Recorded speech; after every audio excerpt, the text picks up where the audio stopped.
Kalau seandainya ahlu dunia berambisi, ingin mendapatkan segunung emas, tentunya seorang muslim yang cerdas akan berambisi untuk ingin mendapatkan kenikmatan yang jauh lebih besar daripada itu. Nikmatul hidayah. Walhamdulillah, segala puji bagi Allah subhanahu wa ta'ala.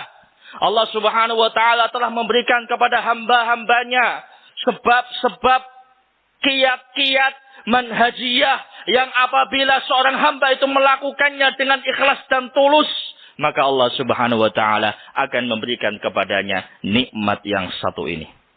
Di antara upaya yang bisa ditempuh oleh seorang hamba untuk bisa mendapatkan nikmat yang agung ini adalah ad-du'a wal-luju' wat-tadarru' ila Allah azza wa jal.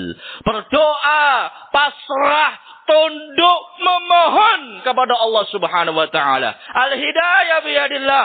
Petunjuk di tangan Allah. Fatlubha mimman yamlikuha. Maka mintalah dari zat yang memilikinya. Berdoalah engkau kepada Allah agar meneguhkan hatimu. Berdoalah engkau kepada Allah agar menunjukkan jalan kebenaran padamu. Berdoalah kepada Allah untuk ditunjukkan jalan yang lurus menuju surganya. Berdoalah kepada Allah untuk meminta kepadanya jalan kebenarannya. Dengan itu kita bisa mendapatkan keselamatan dunia dan akhirat. Allah subhanahu wa ta'ala mengajarkan kepada kita satu doa yang sangat mulia. Yang senantiasa kita baca pada setiap ritual sholat kita.